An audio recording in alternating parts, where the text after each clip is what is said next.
name is Mike Abbott. I'm a full-time Teton Valley resident. I live north, 7,000 north, over by 1,000 east, near North Lee Creek. I'm an Idaho master naturalist, hiked around grizzlies for over 50 years now, from Alaska down. So I'm not a biologist, but I'm a retired duffer, but I know a little bit about these bears.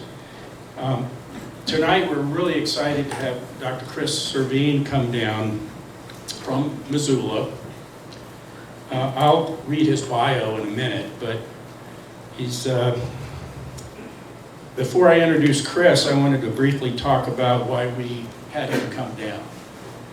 Last November, the Idaho Fish and Game removed or shot or euthanized, in their terms, this bear family. This is about a quarter of a mile from my house. This is October 30th. They were shot on November 9th and 10th.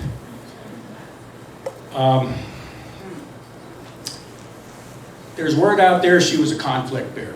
She was collared, she was translocated. But I talked to Fish and Game, I talked to Fish and Wildlife Service, everybody I could. There was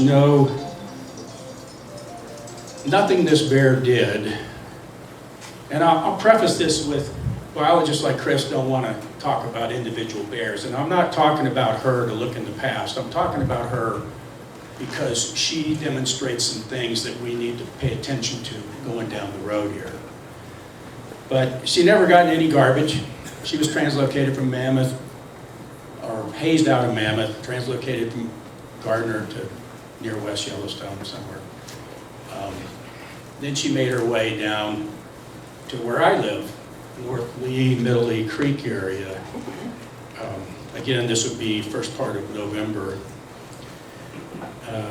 Like I said, she did not get into any sort of trouble that I could tell, other than the fact she made people nervous. She was a park bear. She was okay hanging out near homes, near our houses. But again, no aggression towards any humans that maybe somebody at Fish and Game, if they're here, could tell me different.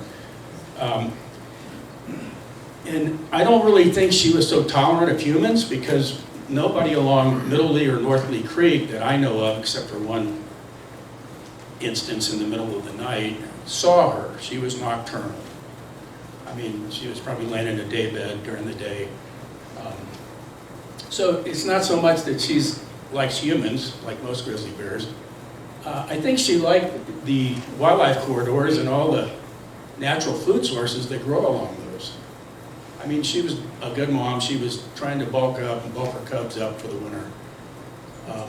And there's a lot of hawthorn berries. I have pictures of her scat all along there. That's pretty much what she was eating. So myself, after this happened, myself and all of my neighbors along North Lee, maybe not all of them, but everybody I talked to, 10 or 12 of us, and there's not that many homes there, we're pretty upset about this, to say the least.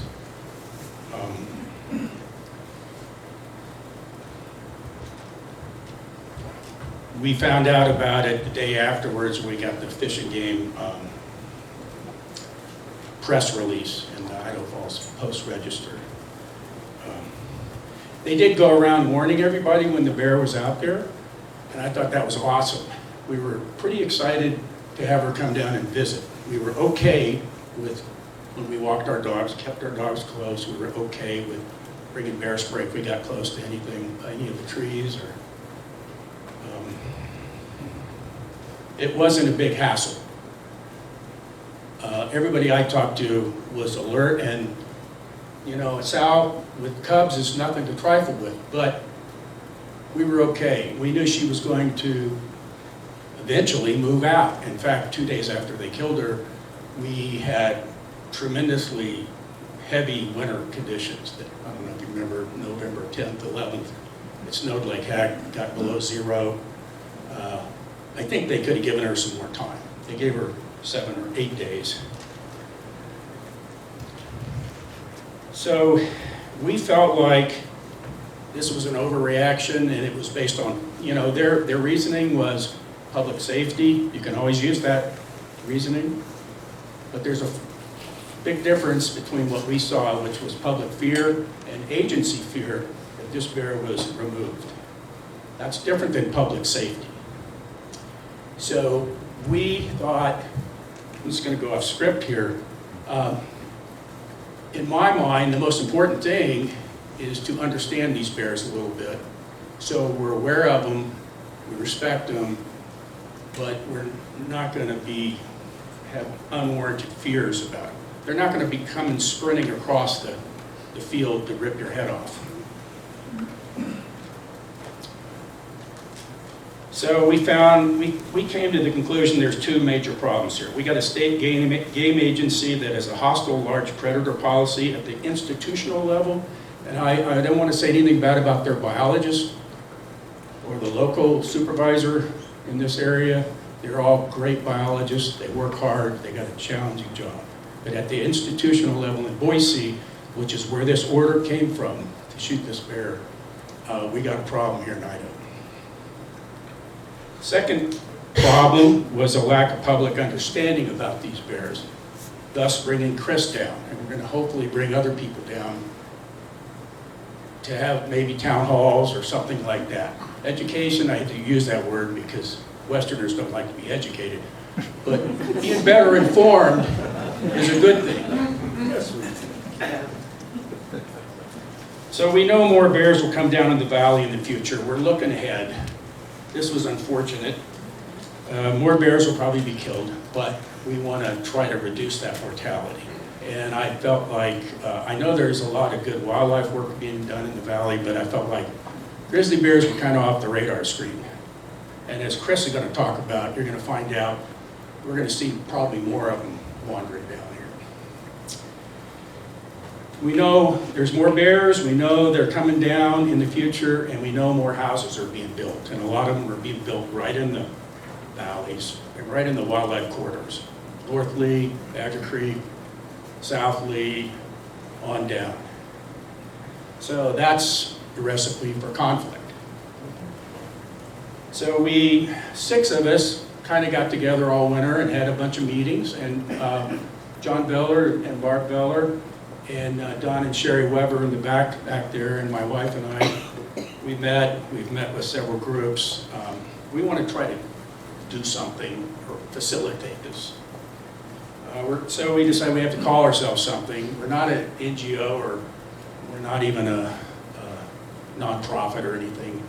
We're going to call ourselves Teton Valley Bearwise, just so people know we're not just a bunch of yayos down the street. It sounds formal. We plan on working with the county. Mike Whitfield's been very supportive of this, and we want to help on the bear ordinance, on things down the road as far as securing wildlife attractants, public education, bear GIS overlays, things like that. So we're not affiliated, this Bearwise group I'm with is not affiliated with any sort of environmental organization. We're just local citizens. We're not even think we're going to become an NGO or anything. We just going to be a group. So if you're interested in helping us, it's just the six of us. There are a lot of people along where I live that want to help. But if you're interested in helping, we have a sign-up sheet in the back. If you could sign that and let us know where you're from, that would be great. All right, I'm going to read Chris's bio, because I don't have that figured out. I listened to Chris talk last fall or early winter at Bozeman when you talked, and it was amazing. We're lucky to have him come. He came all the way down from Missoula, as I said. He's retired from the U.S. Fish and Wildlife Service in 2016. He worked for 35 years as the grizzly bear recovery coordinator. He was an adjunct research associate professor at the College of Forestry and Conservation at the University of Montana from 1992 to 2018. Now he's really retired. He doesn't even want to do that anymore, right? As the grizzly bear recovery coordinator, he was responsible for coordinating all the research and management on grizzly bears in the lower 48 states. That's a big deal. And working closely with grizzly bear biologists in Alberta and British Columbia. Servheen wrote the grizzly bear recovery plan and was the EIS team leader for the Bitterroot Grizzly Bear Reintroduction EIS, and was responsible for the delisting rule for Yellowstone grizzlies in 2007. That didn't go through, right? And he drafted the delisting rule in 2016 prior to his retirement. I guess he got tired of writing delisting rules, and they never. His interests involve bear conservation and management and the relationships between human activities and bear distribution and survival. Servheen has worked in many countries in Asia and in Europe on bears and bear conservation, including Japan, Malaysia, China, Taiwan, Laos, Greece, Austria, France, and Spain. He was a Fulbright scholar working on brown bear conservation in Greece in 1994. He's currently the president and the board chair of the Montana Wildlife Federation and co-chair of the North American Bear Experts Team for the International Union for the Conservation of Nature. Anyway, let's welcome Chris.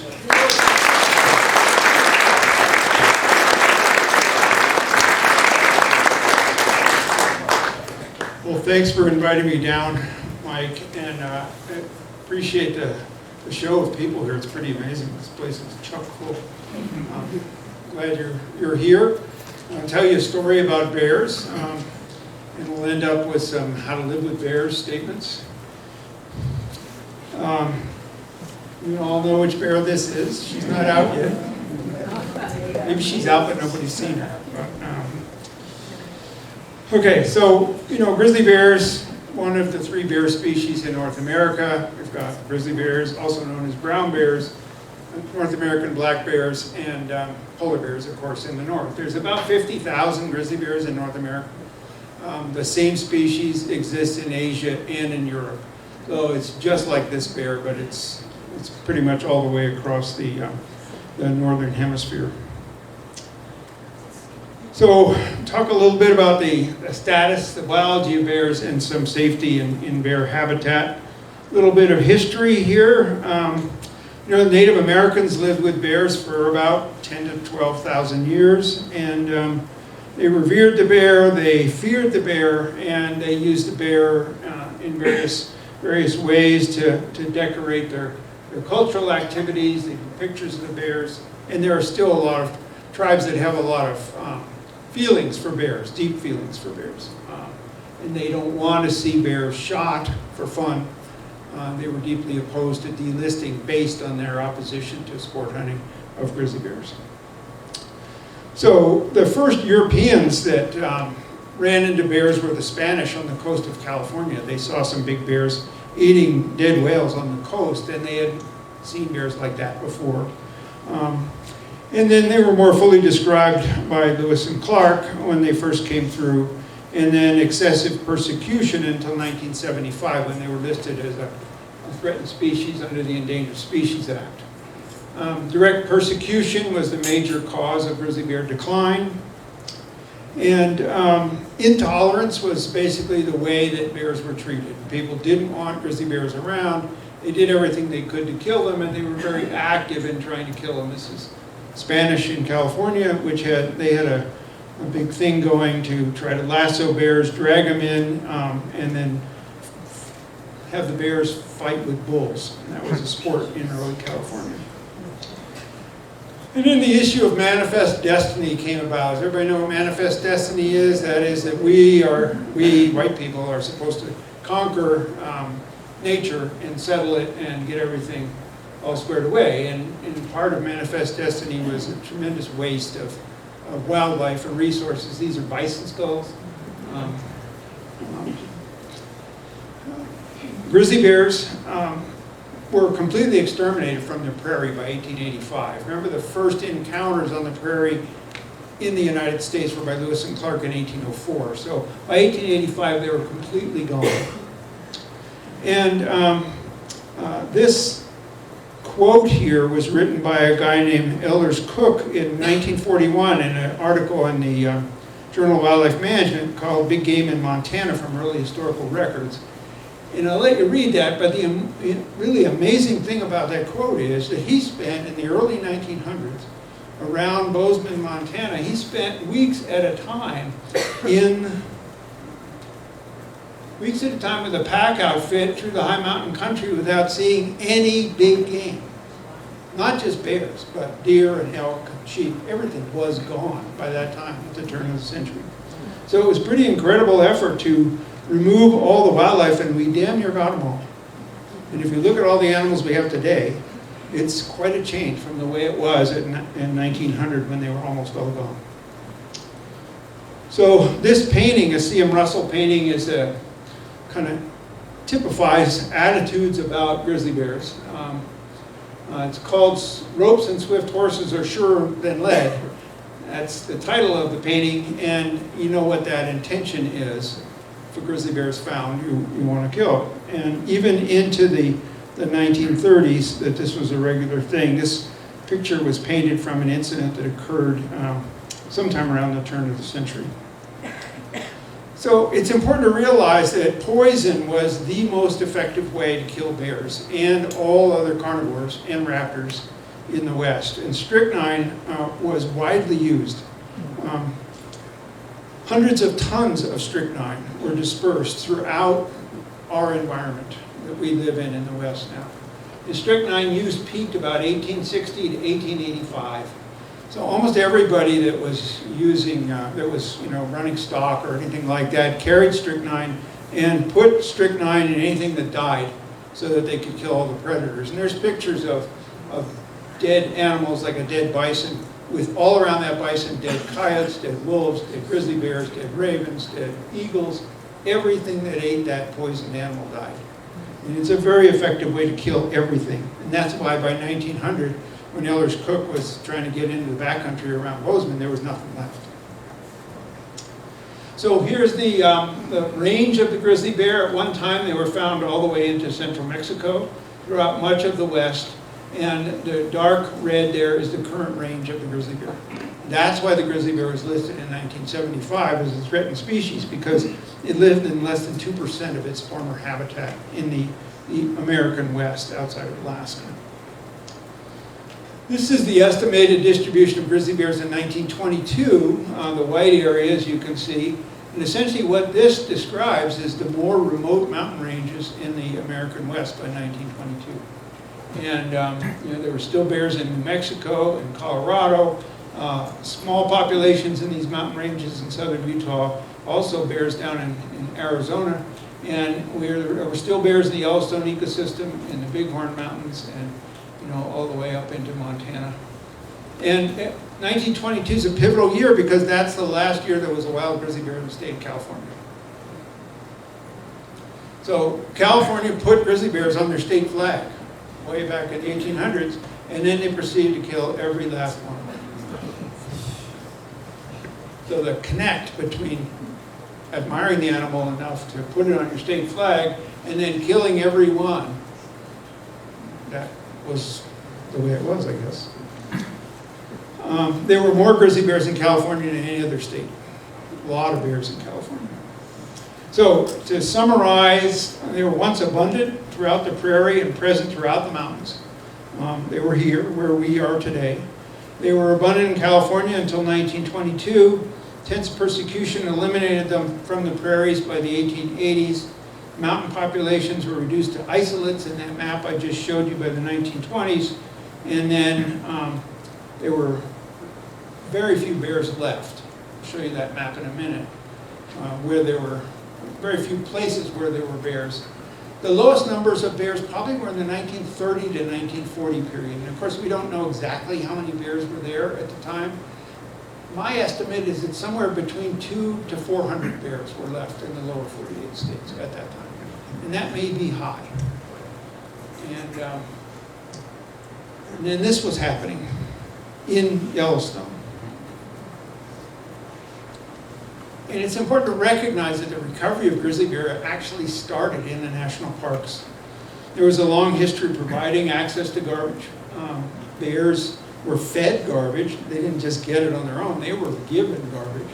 And there were an average of 48 human injuries per year from 1931 to 1969 in Yellowstone. And 138 property damage incidents per year inside Yellowstone. Now, if we had this kind of number today, everybody would be in an uproar. That number is less than 0 today. It's not less than 0, it's less than 1. It's the average number is way, it's between 0 and 1. So that's what was going on back then. There were big open pitch garbage dumps in Yellowstone. Everybody knows that, right? Hayden Valley had a giant dump in the middle of Hayden Valley, away from the road, and bears were in there. And then something happened to change the way people thought about this whole idea of feeding bears garbage in the national parks. On one night in 1967, 2 women were killed on one night in Glacier National Park. And both of those bears were fed on garbage inside Glacier Park. Glacier Park also had dumps, as well as Glacier. Those bears these were 2 separate incidents on one night. 2 different places in the park. But that really charged people's imagination, like, why did this happen? And is it really such a good idea to provide all this garbage for bears? And the availability of tons of garbage to bears was recognized as a really bad idea. It took until that time, in 1967. And we think of garbage, in bears today, and we think, oh, we got to be really sanitation concerned, and we've got to, close our garbage cans and keep the bears out of it. You wouldn't imagine feeding bears garbage in the park. But the Park Service did that until 1967. So after the closure of the dumps, there was an increase in the number of dead bears between 1969 and 1971. Remember, the incident happened in 1967 when the 2 women were killed. So by 1969, they started closing the dumps. And there were a lot more dead bears. As many as 70 to 75 bears a year died that we know of in the Yellowstone system. And the bears were listed as a threatened species under the Endangered Species Act in 1975. And the reason for that was reduction in range. This is right out of the listing document itself. Livestock grazing, timbering, road and trail construction in grizzly habitat, indiscriminate illegal killing, excessive control actions related to livestock and sport hunting, possible impacts of the isolation of populations, and the rapid closing of the garbage dumps in Yellowstone, resulting in a dispersal of bears out of the park. Those were the reasons the bear was listed in 1975. So this is what we thought was the range of the bears in 1975 when they were listed. And of course, we're right in here now. And these ecosystems were places that are listed in the original listing document. We thought grizzly bears were in each one of those places. But since the listing, we know that there were no grizzly bears in the Bitterroot. Those bears were probably gone by the late 40s, early 50s. And they were functionally extinct in the North Cascades. There might have been 1 or 2 bears that went across the boundary from US to Canada, but there's really no bears in the North Cascades. So those 2 ecosystems were gone with bears. There were bears in the Yellowstone area, there were bears in this northern continental divide area, and in this population, glaciers right here, they had these big national parks as cores. And the reason that we still had bears in these 2 big places is only because of those national parks. Despite the fact they were feeding garbage to the bears in the parks, we still had parks. This big block here in the Bitterroot, which is 5,200 square miles of designated wilderness today, really wild country, there is no national park. And every last bear was killed in that country. They're gone by the late 40s and early 50s. So 4 things happened to allow these big populations with national parks to recover: mortality control, increased habitat security, which involved a lot of closing of roads built for timber harvest. Sanitation was improved, trying to get people to clean up their There are campsites and clean up town sites and closing of the dumps. West Yellowstone still had an open dump for some time, as did Cook City, as did Gardner. And public support was built for bears. You know, we had at that time, when I started work in 1981, there was a lot of public support for grizzly bear recovery, and we actually got the governors of the 4 states, Wyoming, Montana, Idaho, and Washington, to sign a memorandum of agreement with the Department of Interior and the Department of Agriculture to implement the grizzly bear recovery plan. That was signed in 1983. Do you think we could get all the governors to sign a document today to do that? So I'll let you decide why that is. Somewhat we're victims of our own success. Okay, so has grizzly bear recovery been successful? There's $3.99 right there. There's help around. So the current status of the Yellowstone population, from the study team, there is a grizzly bear, interagency grizzly bear study team that does all the science. The recovery of the grizzly bear is built on science and facts, and that has been the fundamental reason that we've done so well. Today we have around 1,100 grizzly bears in the Yellowstone ecosystem. And we don't know exactly how many were here back in the 1975 period, but the number is as low as 125. So we've gone from maybe 100, 150 or so up to 1,100 bears today in the Yellowstone system. And these are the numbers of females with cubs every year in the Yellowstone system. And right now we're in the neighborhood of 85 to 87 females with cubs every year, different females with cubs in the Yellowstone system. So this next map I'm going to show you, it's going to change over time, and I'm going to run it a couple times so you can watch it. And what it's going to do is expand. It's a year-by-year expansion of the population over time. Now the year is at the top, so I'll run it a couple times so you can watch it. The park boundary is here, of course. The yellow is the original grizzly bear recovery zone. The blue is what's called the current demographic monitoring area.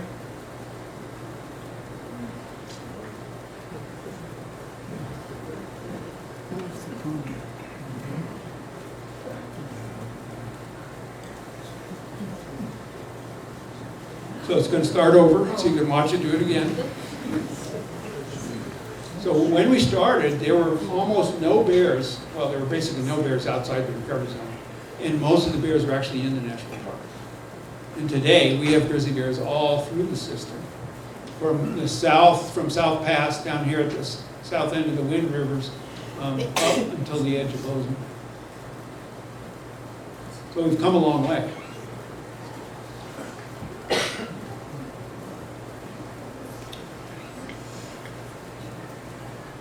So in 1975, there were only grizzly bears inside some of these recovery zones here. There were almost no bears outside.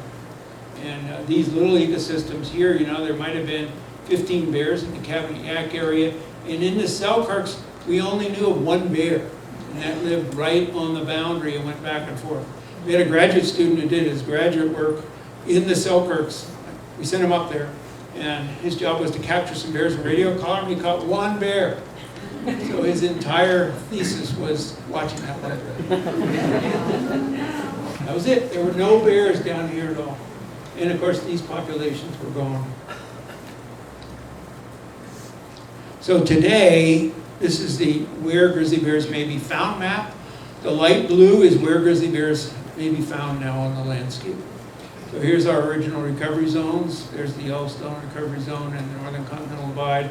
So you can see that grizzly bears are well distributed now throughout many areas, and they occur outside the recovery zones. So can recovery continue? Well, one of the biggest challenges to grizzly bears and grizzly bear recovery is us. Okay?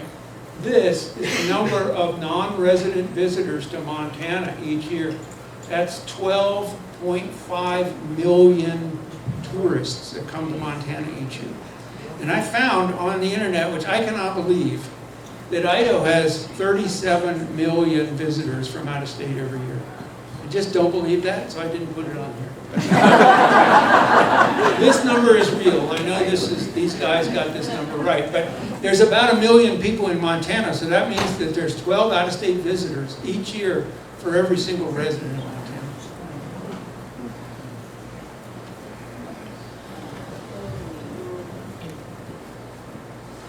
This is what's happening to wildlife habitat. And if we're not careful, we're going to lose the very things that bring people here. The reason that we're all here today. The reason that you people live here. So we all have an effect. We can't whistle past the graveyard and say, well, it's all those new visitors, all those new people. We all have an effect, me included. The overlap of more bears and more people requires people to be really bear aware when they live in bear habitat. You know, when you live in close proximity to bears like this, you have to be real careful with what you do so those bears stay alive. And hundreds of grizzly bears have to be removed because of conflicts with people. And then they also die from other things like self-defense, auto collisions, lots of different ways. So we've got about 1,100 bears in the Yellowstone ecosystem, but we lose 50 or so bears each year from conflicts with people. But the population is still increasing slightly. This is what we call the leading, bleeding edge of bear management.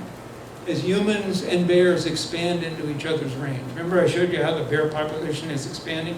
Well, the humans are also expanding.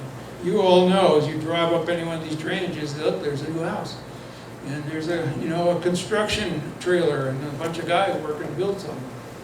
All this happens where these guys used to walk down the trail and there was nothing. Who do you think that is? Do you see where she is? You know, this is a really challenging situation to have all those bears with all those people together. It requires everybody to do the right thing. And I want to put in a good note here for conservation easements. Conservation easements are critical to maintaining the wild populations of animals. Conservation easements, as you know, you sell the development rights to your land. Essentially, you tell people, I'm not going to develop my land, I get a tax break because of that, and it's going to stay like this. So it stays in private ownership, but it's not going to be developed. Conservation easements are a great thing, and if you can support them, please do. Okay, it's important to recognize that recreation consumes wildlife habitat security. Some people think of recreation as a non-consumptive activity. That is not the case. Recreation is consumptive of the security that animals need to survive on the landscape. And all of us that go into wildlife habitat affect their security. And the more of us go in there, the more complicated it gets for the animals. And increasing numbers of recreationists increase that pressure on these animals. And you all know of things like this, you know, where some clown goes somewhere and publishes an article or puts it on Facebook about what a great spot I found or what a great fishing place. And then he tells his friends, and his friends go and send it out everywhere. And this digital age, this crazy digital age we're in, you know, this is not a good thing. I want all of you to recognize that the greatest challenge to grizzly bears today is this kind of stuff. Okay? More and more of us in the places they need to be. And recreation and the pressures it causes increased stress, increased energetic demand, reduced survival of young, avoidance of preferred habitats because people are in there, displacement into less secure habitats, often closer to people, and increased mortality risk. So as more people are pushing and pushing, and as the trailheads get full, you drive up to the trailhead and there's cars everywhere. What's happening in the backcountry is affecting the animals that live there. And Todd Wilkinson describes it as grizzlies entering the big squeeze. In fact, all animals are entering the big squeeze. As we get millions and more visitors and people living here, the effects on wildlife are real. So it's not so much timber harvest anymore, it's recreation and housing development on private land. And then there's this new threat, and I say it's new because we didn't used to have this hatred of predators that's out there. You know, I was the recovery coordinator for 35 years, and we never had this deep-seated, irrational hatred of predators that we have now. And we have legislatures in both Idaho and Montana passing laws to allow neck snaring of wolves with bait, which also catches grizzly bears. This bear was caught in a neck snare set for wolves. And trapping of wolves with bait when grizzly bears are out of the den. These traps catch grizzly bears. Here's 2 claws in a trap. And this is what a snare does to the animal's neck. Most of the time the snares never come off. So the animal dies. This happened to be a bear that was captured, and not euthanized, but immobilized, and then took the snare off the animal's neck. It was cut in about 2 inches deep all the way around the neck. Okay. Anybody recognize that? A bear jam. People love to see bears, and that's a great thing. You know, I love to go into Lamar Valley in June and see all these people from all over the country there with their kids watching bears. Or wolves. You know, they see wolves and they're just really, this is really neat to see these animals, and this is great. But too much of a good thing. It becomes real complicated. So, let's talk a little about bear safety, because Michael talked about that as we began here. The key things to be safe in grizzly bear habitat is be vigilant, always pay attention. Carry bear spray. Always carry bear spray. Know how to use it. Make noise. And I always tell people to clap. You know, people say, how do I make noise? You know, do I have a bell or something? You know, I don't do that. But I tell people to do that every so often. And if you're hiking in, maybe there's some thick shrubs, or you're hiking along a noisy stream, bear can't hear you coming, or you're hiking into the wind, the bear can't smell you coming, clap your hands, make some noise. If they hear you coming, almost always they will get out of the way. Don't run. If you encounter a bear, do not run. Stand your ground. Slowly back up. Be quiet. Don't yell. Just back up and get out of there. And then don't hike alone. The majority of fatalities that have occurred are people that are hiking alone. And many of those people were saying to their friends before they were killed, well, I know a lot about bears. I'm not worried about bears. I know about bears. In fact, groups of people are a lot safer because groups of people make noise. And they provide more smell. And those are things that alert bears to be you being around. Okay. Encounters with bears, natural aggression.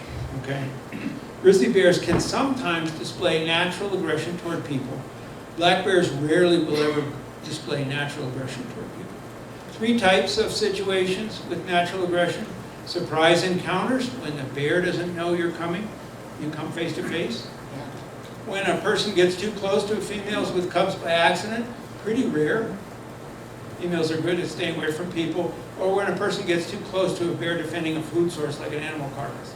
That has happened in the Yellowstone system. But the most likely one is the surprise encounter.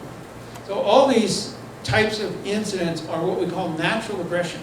And if a bear exhibits aggression like this, we usually leave the bear alone. Even if a person is injured, just because the bear didn't want to be there either. And if you took the heart rate of the person and the bear, they're both, I don't want to be here. The bear's trying to neutralize the person and he runs away. Bear spray works. Carry a bear spray and know how to use it. Lots of places to carry it. I'll show you some places to carry it here in a minute. Practice using the bear spray. Practice getting it out quickly and taking the safety off and pointing it. Practice that. Get that into your mental muscle memory so that you know what you're doing when you see a bear. And you're not going, ah. And we've had so many stories of people, they can't get the damn safety off when they see a bear. And they're backing up and they're fumbling around with the safety and the bear's like, I'm a bear leaves. Proper use of bear spray. That's how you spray bear spray. You spray down. It comes up off the ground and goes right into the bear's face. You don't spray high, you don't spray trying to get to him, you spray down and that'll get to him. Okay? It does work. Here's some examples of ways to carry bear spray. Here's a holster. This is a belt. Either one of those, whatever works for you, that you can get it out really fast and use it. And practice getting it out and practice getting the safety off.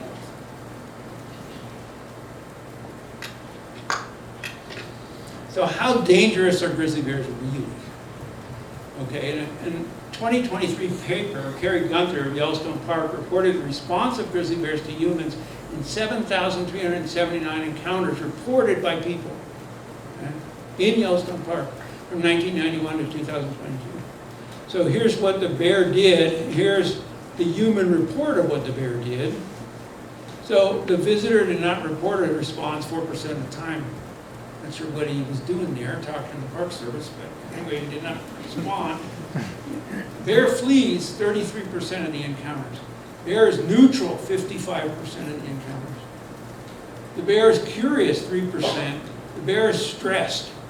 You know, he gets nervous. He starts woofing or clacking his teeth together 4% of the time. And the bear attacks 36/100ths of 1% of the time. And this is really a biased sample here, because most people that didn't have much of an issue, like they didn't have much to report, or the bear flees, or the bear is neutral, they didn't take the time to tell the Park Service about it. So there's probably a lot more than 7,000 encounters here. So this number is a lot smaller.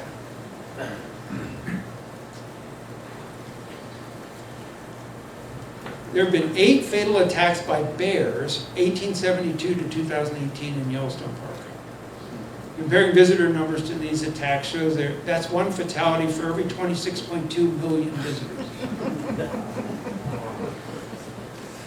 Most attacks were due to surprise encounters. Remember I talked about the types of natural aggression? Or bears conditioned to human foods like garbage. Those are bears that are seeking out humans. They're getting close to people. Okay? Only 1 attack is known to be predatory, where a bear went in and actually got somebody in a predation accident. Okay?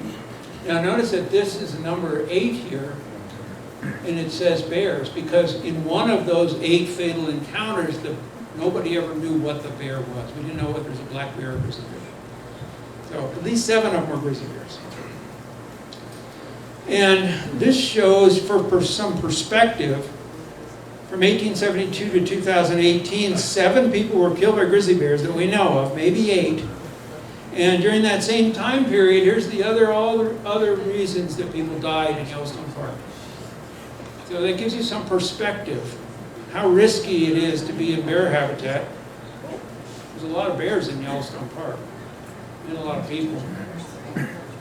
And, you know, real interesting ways that, you know, 9 people were murdered in Yellowstone. 5 people were killed by lightning. I can understand that, but, you know, Yellowstone's supposed to be a place where you're having a good time, right? It's been really a struggle in a campground or something. Horses are a lot more dangerous than bears. I think horses are real dangerous. You've got a 1,000-pound animal with a brain the size of a pea. In thermal burns, of course, we always have what we call the knucklehead factor. You know, a sign that says, don't walk off the boardwalk, and people walk off the boardwalk. And then they fall in there and they find maybe a boot floating in the pool, right? And, you know, 21 people have died from that. Going to an airplane crashes, 26 people have killed themselves in Yellowstone. Strange. So, we'll talk about living in bear habitat. You guys live in bear habitat.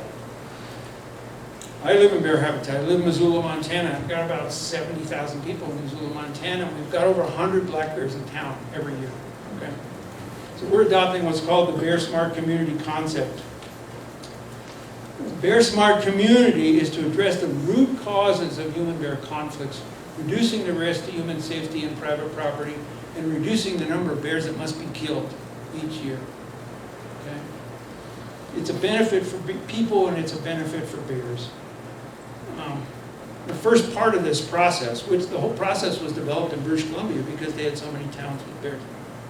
First part of the process is to develop a hazard assessment.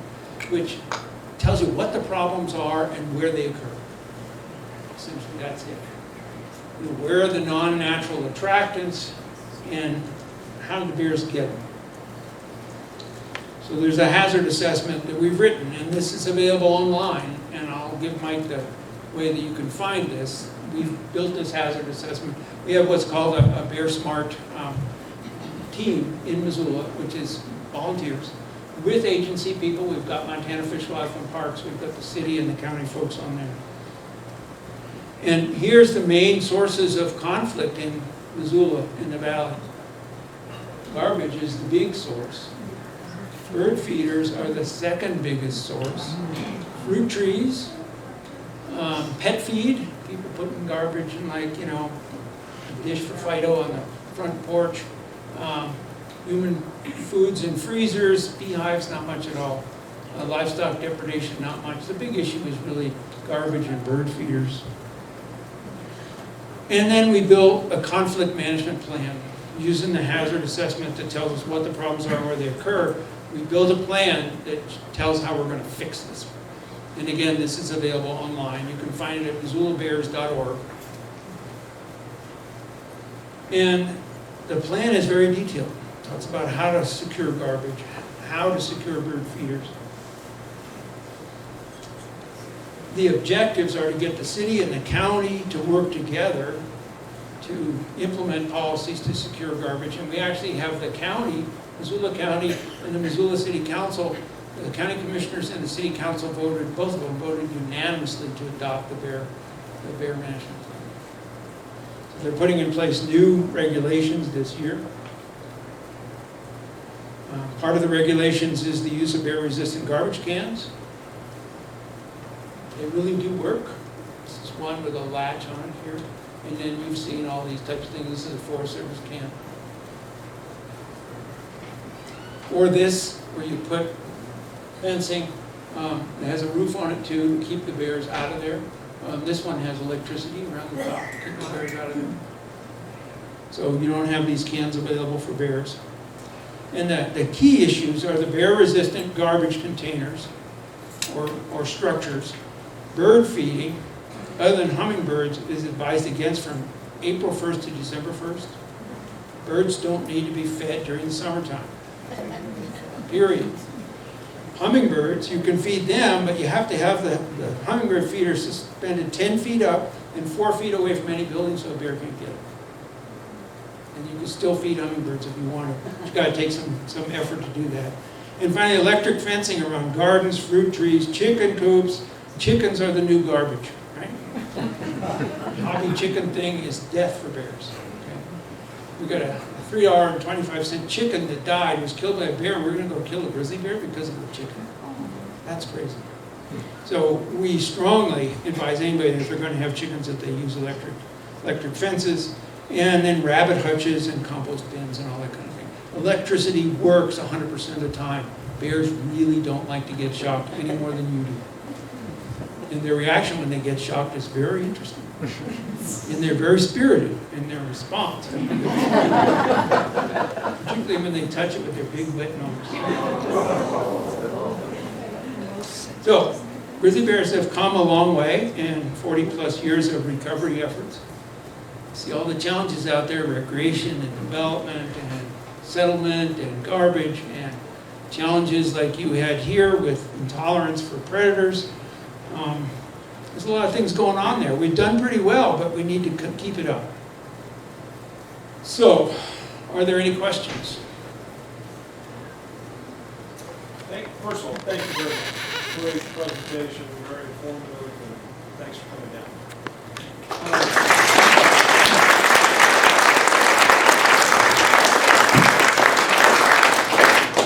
So, two questions. The first one, I'd love for you to two questions. The first one is, I'd love for you to talk a little bit about what's going on in the Bitterroot and why we haven't been more successful at getting grizzlies back into that area. And then the second question is, has there ever been any serious consideration of reintroducing grizzlies into the Sierra Nevada? Okay, Bitterroot. We wrote an entire EIS, it's over 750 pages long, to reintroduce 25 bears over 5 years. It was signed, we had a record of decision to do it. That was the end of the Clinton administration. There was a federal budget surplus at that time. Can you imagine that? There was money available to do it.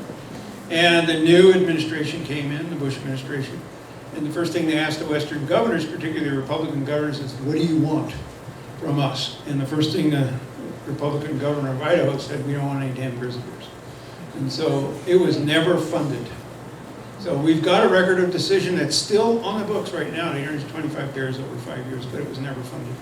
Right now they're reevaluating that, and they may have to do a supplemental EIS. It costs about $250,000 a year to get those 25 bears in there on the ground. Those 25 bears could be the core of a population because there's a lot of good habitat in Bitterroot. The only reason they're not there is we killed them all. Your second question about the Sierras, okay? All right. That's a crazy idea, okay? I'm talking to you as a biologist here. If you look at our maps here, we want these populations to eventually be connected. Isolated populations of any animal, island populations, are at risk. Grizzly bears have one of the lowest reproductive rates of any land mammal in North America. And if you create an island population separated from all the other populations, it's always going to be an island. And it's going to be real difficult to maintain that. There are more people in California than there are in all of Canada. And never mind the fact that you'd be creating an island population. So it'd be very difficult to do that. And we don't have a lot of bears to do that. There's not like the bear store that you can go to and get something. I would be personally against putting a bear way out there and creating an island population that is going to be highly at risk forever and probably dooming those bears.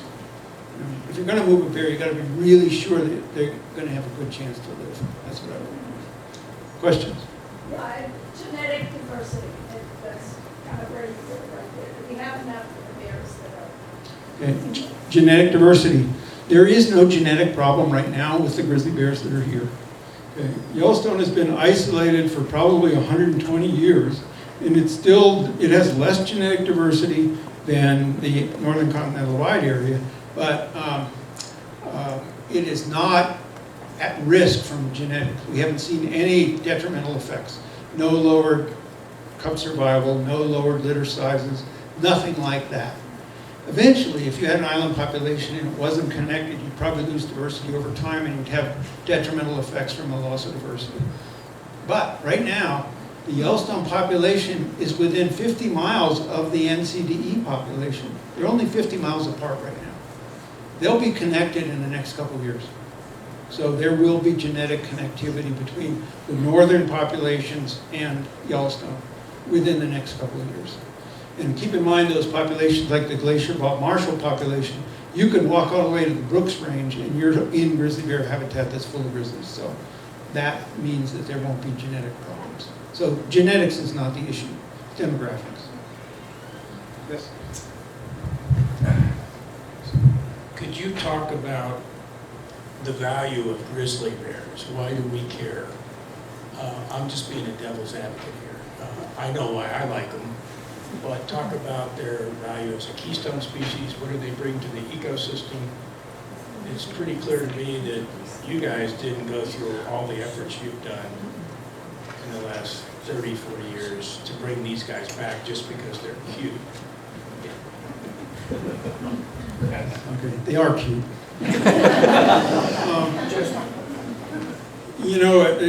That question is a question I get asked all the time. And somebody else said this, I didn't say it, but the statement is, the height of arrogance is for humans to say, what good is another species? Okay. I mean, they'll probably say the same thing about us. They have a lot of worry about us. But I'm not saying that to you, Mike, personally, but grizzly bears bring a lot. They bring a lot of diversity to the system. They interact with all the other species that are out there in many ways that we don't know about. And they interact with each other. Probably for me personally, one of the great things that grizzly bears bring is a sense of humility to the backcountry. Okay? We're not the primary thing out there. Grizzly bears have this amazing ability. If you see one, it's burned into your memory. And I can tell you, and I can talk to you about a lot of other people, that they can tell me everything that was going on when they saw a grizzly bear in the backcountry. They can tell me the weather, how many people they were with, what direction the wind was blowing, how far away the bear was, what the bear did exactly. It might have happened 30 years ago. So they have this magical ability to bring this intensity to their interactions that we have with them. And also, I talked about, remember, being bear safe, to be vigilant. Be vigilant means that you're not sitting there with your headphones on, just walking down the trail, you know, listening to rock music. You need to be paying attention. You need to be paying attention to the wind. You need to be looking for tracks. Are you walking into the wind? You're not. Are there lots of tracks here? Are you in a place where there's bear foods? Are there lots of huckleberries here? Is it thick shrubs all of a sudden? Are you walking next to a noisy stream? You're being aware of your environment. Your intensity of use and understanding and value being there is greatly increased because grizzly bears are there. And if you're really in grizzly bear habitat, you are intensely paying attention to everything out there. And that intensity makes it a lot more positive experience. So that's my view, is that grizzly bears bring a lot to us, and they also have all these things that they do. You know, they move energy across the landscape. You know, been documented, for example, that in coastal Alaska, all the trees have salmon isotopes in them. How'd they get that? Bear scats. Bears are eating the salmon, and then they go in and they sleep in the trees, and they take a crap, and that stuff goes into the ground and it goes into the trees. So all the trees, even hundreds of yards from the salmon streams, have salmon isotopes in them. It can be identified. Bears did that. So anyway, they bring a lot of stuff. Yes? Is this sharing of information making it back to Boise so we can avoid a disaster like last fall? I cannot explain that to you. Oh. That's beyond my abilities. I don't know. I don't know. I can't answer that. I hope so, but I don't know. Yes? In 2009, it looked like there was quite a dramatic increase in their habitat. Did something happen in that year, or was it just they changed the way they were? No, it was just a more intensive sampling effort that Right. increased the sampling efficiency. So it wasn't a particular year. I mean, there's been no dramatic increases. And one other thing I want to point out in that increase over time is that grizzly bears are what's called a density-dependent species. They regulate their own numbers. So they're not going to continue to increase forever. Their population growth is slowing down in the Yellowstone system. And they regulate their own density because subadults have a lower survival as the population gets denser. Adult males kill them. So as a subadult, particularly a subadult male, you are living a really risky life in Yellowstone. I mean, you're always paying attention because you can get killed. And so subadult survival goes down as the population gets denser, and therefore the population growth is slowing down. So they regulate their own numbers on the landscape. In the back, sir. Okay, so a little bit ago you talked about now there's, according to the Chow-2 method, there's now 1,055 estimated bears in the GYE. And can you talk about how that number jumped by about 50% a couple winters ago? And how that, and then what that would mean versus a bear like 399 who is known to go 70 miles north to south and 15 miles east to west, or a bear like 863? Okay, you're asking me to get into a lot of technical details here, you know, and I don't know that I can do that with this crowd, but I'm not trying to insult you here, but it's, what he asked is a good question, but it's a biological question. If I had a board up here, it would be easier to draw on a board. But essentially, the original method assumed that if you counted a female with 2 cubs, I mean the Chow-2 method, don't worry about what that means. Chow-2 method depended on sightings of females with cubs of the year, okay? And the unduplicated number of female with cub sightings. And in order to have unduplicated, the original effort was that if you saw 2 bears and they were within a distance of each other, I forget, it was like 25 kilometers or something, that you wouldn't count both of them, because that could be the same bear. So you only counted one of them. Now, there's been a refinement of that method so that that distance has been reduced, which means that when you have 2 bears that are within 25, and I'm using these numbers as examples, 25 kilometers of each other, now you count both of them. So that resulted in a higher number of females with cubs on the landscape because you had a more efficient way to be sure that you weren't counting the same bear. So then how many, so now that the radius has decreased, how likely is a bear like 399, who's now traveling further to find food and degrading habitat, is going to be counted as several bears? If you don't know she's 399. Yeah, she could be. And there is a certain amount of error that goes into an estimate like that. There's a confidence interval around it, okay? So like that number of 1100 or 1055 has a confidence interval associated with it. And you can calculate that confidence interval, it's plus or minus 150 bears or something like that. Again, I'm just using that as an example. So it's not a precise number. And in fact, you may have some bears that are counted twice, and you assume there's 2 bears out there when there's only 1 because she's moving a lot. But you refine the method, and over one winter, the number of estimated bears jumped by almost 50%, correct? It went up quite a bit from 6 something to Over 1,000 over 1,000. by changing the statistics. Correct. Okay. Right. So it wasn't a growth in the population, it was a change in the methodology. And now they're using something completely different called, well, I won't get into that, but they're using something different than the Chow-2 method. Yes? I know that we went to the Yellowstone Ecosystem Subcommittee meeting up in Bozeman last year, and it was said that Idaho Fish and Game does not have any relocation areas for grizzly bear to be tracked and relocated. In your opinion, are there positive or decent places for relocation within the state of Idaho? Yes, there are plenty of places for relocation of bears in the state of Idaho. And can you explain why they use that publicly as an excuse for shooting these 3 bears? I don't work for Idaho Fish and Game, so I cannot try to explain what they did or why they did it. I don't know. Well, I we don't know work. why they did it. I just want to see if we can. Yeah, I don't know the answer to that. And it was not, I don't work for Idaho Fish and Game, so I'm not defending that decision. Are there grizzly populations in the lower 48 that don't rely on white bark pine? Okay, the question was, are there grizzly bear populations in the lower 48 that don't rely on white bark pine? The answer is yes, a lot of them. In fact, most of them don't rely on white bark pine. In fact, in the Yellowstone ecosystem, there are plenty of bears that never eat white bark pine. They don't overlap white bark pine range in the Yellowstone system, and so they never eat it. Is the loss of the decline of the tree a concern then?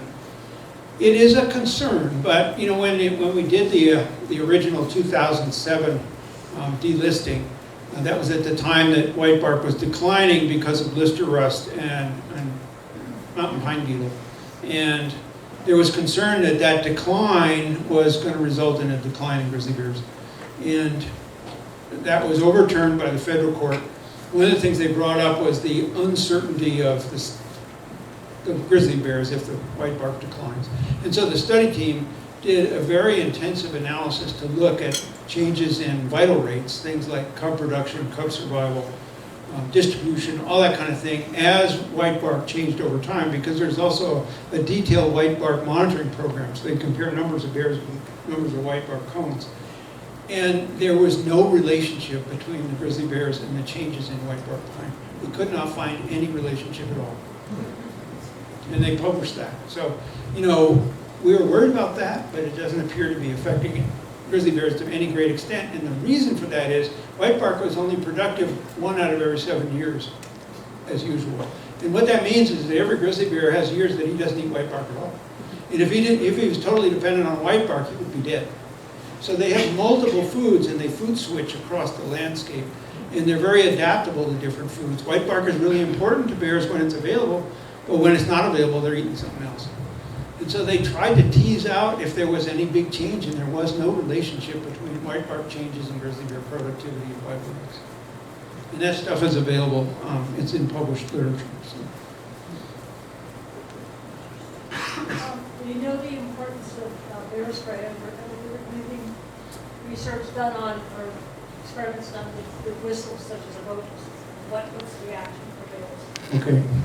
So the question was, have there ever been any test about Yeah, how well, bears react to happens if you- whistles? If we would blow a whistle, No, Or an arrow. an air horn. yeah.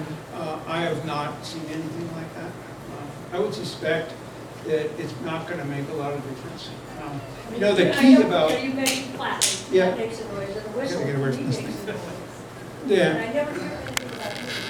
Oh, well, if we're talking about making a noise to avoid a confrontation with a bear, so the bear knows you're coming, gets out of the way, anything you can use to make noise is going to work. So hearing a whistle is. not a Sure, bad you could do idea. that. I thought you meant using a whistle when you're in an encounter with a bear. Okay.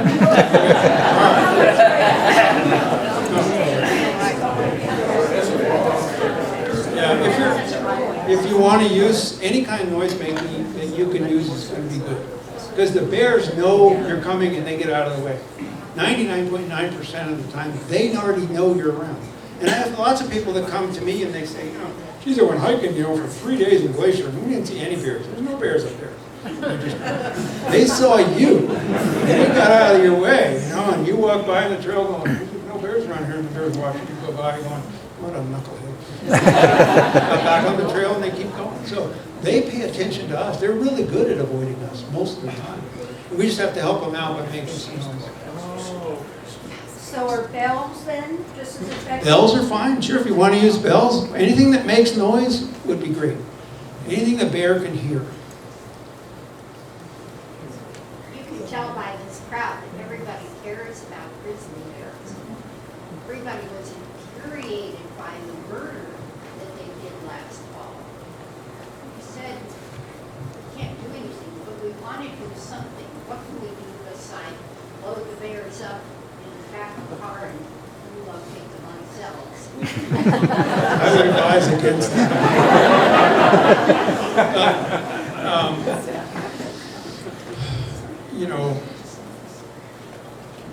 Meet with your Fish and Game officials.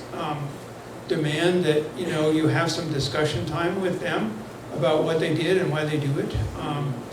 There are what's called the Interagency Grizzly Bear Guidelines that are very specific about how bears should be relocated, when they should be relocated, how many times they get moved, and what they do to get into trouble in order to be relocated or destroyed. Those guidelines work. They've been in place for 35 or more years. Those guidelines should be adhered to. And I will just say that. But they didn't do that last time. They've been relocated once. Doesn't appear to me that they did. From what I know about the incident, it doesn't appear that happened. Would it help? I'm a neighbor of Mike, so we You have live. to maybe stand up. Oh, I'm a neighbor of Mike. We live in the bear overlay up in Teutonia.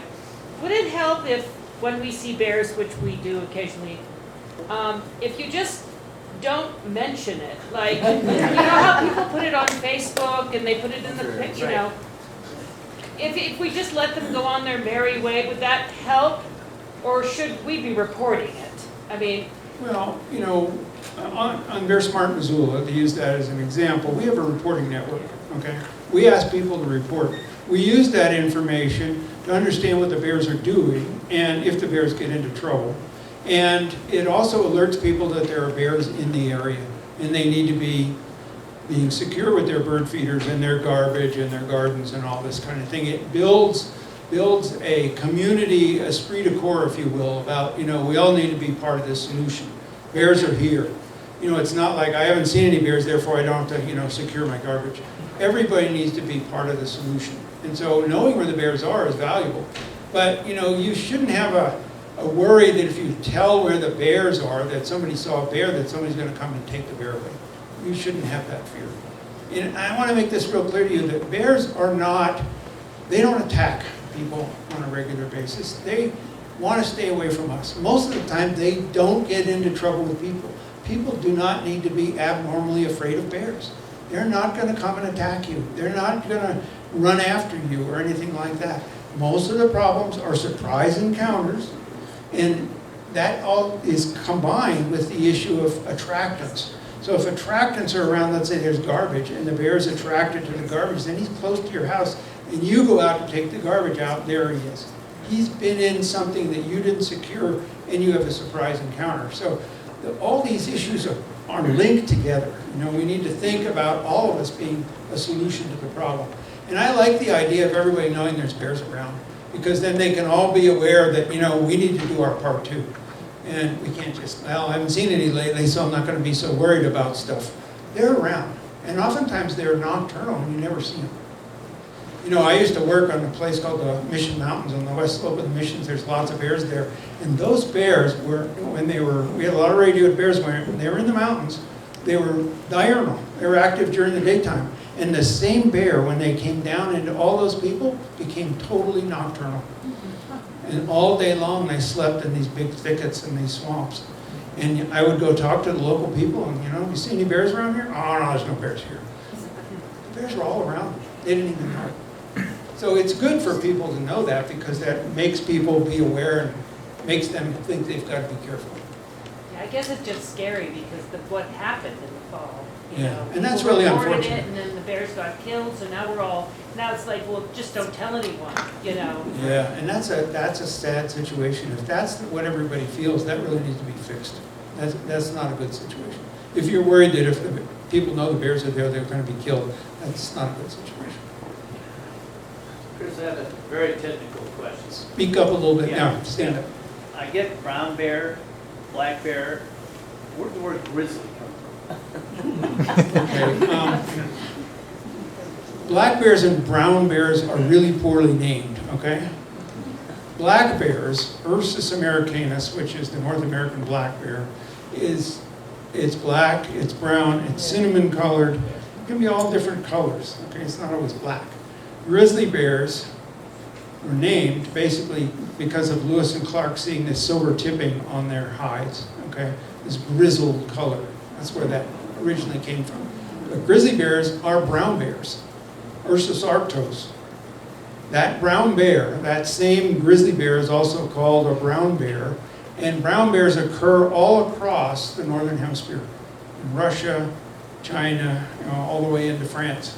And in here, we call them grizzly bears in some places. In some places, like on the coast of Alaska, they call them brown bears. So it was Lewis and Clark then? Yeah, the grizzled thing came from a silver tipping on the hide. A lot of interior bears have silver tipping on their hide. You know, you can get a brown bear on coastal Alaska or many places in the north that's totally brown and doesn't have silver tipping on its hide. So not all brown bears have the silver tipping. Grizzly bears do in the interior west. So is the Kodiak bear grizzly bear? Kodiak bears are grizzly bears, yep. It's a brown bear, yeah. It's Ursus arctos. If you think of the genus and the species. Is it just because they're in Alaska and they have so much more food that they get so much bigger? Yeah, okay, that question was, is it because they have so much food that they get so much bigger? The answer is yes. You could take a grizzly bear from here, let's say from the Yellowstone system, and you kept him in captivity and you fed him a lot, he'd get to be like 1,400 pounds. Okay. Bone growth is mediated by protein intake in those first, 5 or 6 years for males. And by the time they get to be 5 or 6 years old and they've been eating a lot, they have a lot, really big bones, and they fill it out. And we have bears in Montana that have weighed at 1,100 pounds. Okay? We have bears that bottom out 750-pound scales on a regular basis. And so there are really big bears in some places where they get a lot of protein. Yellowstone, they get a lot of protein. Glacier Park, most of those bears eat just vegetation and insects. And in the Cabinet Mountains, remember the cabinets that I showed you in northwest Montana? We have adult females that are breeding in the Cabinet Mountains that weigh 180 pounds. Really small. But because they're eating mostly vegetation and insects, they don't get as much protein as these bears that eat a lot of meat. So body size varies. And if you want to just, talk about bear identification, size and coloration are really poor indicators of species. A lot of people can't tell, and I see plenty of bears that I can't tell. You look at them in binoculars for a while, and like it could be raining, and they're all matted down. And if you find somebody that says, I can tell bears, no matter what, they don't know what they're talking about. Chris, can you talk about the relative level of predation of bears on livestock and Okay. areas like that. That's a big deal here. People are worried about attacking their cows. Yeah, the question is, about predation on livestock. Do grizzly bears kill a lot of livestock? The answer is no. They don't kill many livestock. I think, altogether, grizzly bears in Montana, the range of grizzly bears in Montana overlaps several million cattle. Okay? And the numbers of cattle killed in Montana are probably in the neighborhood of about 75 to 125 a year. It's a minuscule number. And several of those bears killed most of those. So most of the time they don't. Most bears do not kill livestock at all. Some do occasionally, but not, it's rare. If you want to see the actual stats, the state of Montana, the livestock loss board keeps the actual numbers. Yeah, and that's where the numbers that I just told you are from the livestock board. And it's negligible. Yeah, really small. And it published those numbers every year. They kill cows, sheep, and goats, horses, all that kind of stuff. I mean, we're the only one of the 3 states that do that. Yeah. Yes. Given the large numbers of tourists in Yellowstone National Park and Grand Teton, and the common bear issues of leaving food out and not making up sites, I've always wondered if it would be possible if just at the entrance station, a quick little line is set about bear safety as opposed to just having it in a pamphlet.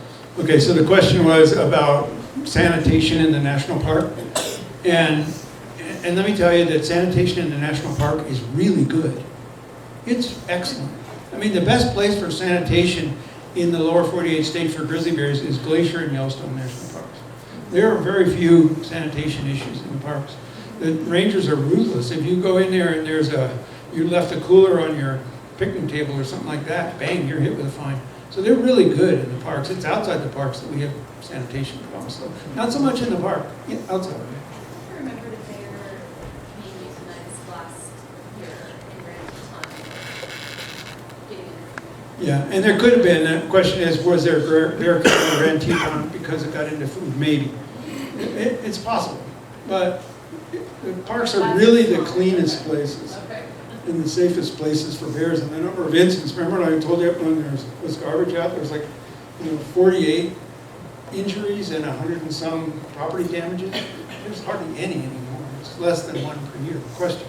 Yeah, we, obviously the main conflict that, after headlines tonight is the suit that happened last fall, but we also had another one in February, February. And, can you speak to if that, was unusual to see, that kind of the dead of winter, and, what kind of. Okay, can you tell me a little bit more about this conflict in February? I don't know. Yeah, so there was a cub, he was really close to, there's a cub, he was really close to Victory Elementary, I believe. And then I think they tracked Fish and Game, I think was the responding agency, and they unfortunately must have, mixed up the dose or something, and the bear was unfortunately euthanized. They wanted to just relocate him, but yeah, it was definitely struck me as odd that happened when it did. Yeah, in February, I don't know about that. That's interesting. In February, bears shouldn't be out in February, especially in the winter like we just had. So a bear like that, if a bear is, I don't know the age of the bear, it might have been a small bear. Yeah, it was a cub. Well, It was a yearling black bear. Oh, it was a yearling black bear, okay. Yeah, I mean, in a case like that, it might have been orphaned. Might have lost its mother and didn't know, about denning. If bears go into the den and they're in poor physical condition, they will not usually starve to death in the den. They will come out and look for something to eat because they're starving. And they'll starve to death as they're walking around. That may be the case here. This bear went in, but it was in such poor shape that it just came out and was starving to death. But normally a bear wouldn't be out at that time. And, if a bear is in poor physical condition, he's probably not going to stay in the den. He'll wander around and eventually die. A question about the impact of grizzlies on the environment, the balance. And the thing, when wolves were brought back to Yellowstone, one thing that happened was the elk population was reduced, and the overgrazing of willows and so on in stream banks brought back the beaver population and increased beaver dams and habitat, and had a pretty major effect by bringing the wolves back in. I'm wondering if there's something similar to that. I know you mentioned the salmon, but something similar with the grizzlies. Yeah, so would the grizzlies have some big ecological impact like the wolves did? Probably not so much, because they're, most of their diet is not elk, and they only eat elk calves for a certain number of weeks, and then things, damaged elk or wounded elk or elk that have died from winter kills. Probably not. It's more subtle with grizzly bears than it was with wolves. Wolves were pretty dramatic because what you had is what's called a zootic disclimax in the park, where all the elk were eating all the vegetation. And then you had the shooting line along the park boundary in Gardner where the elk came out because they were starving and people were shooting them all. It was a crazy situation.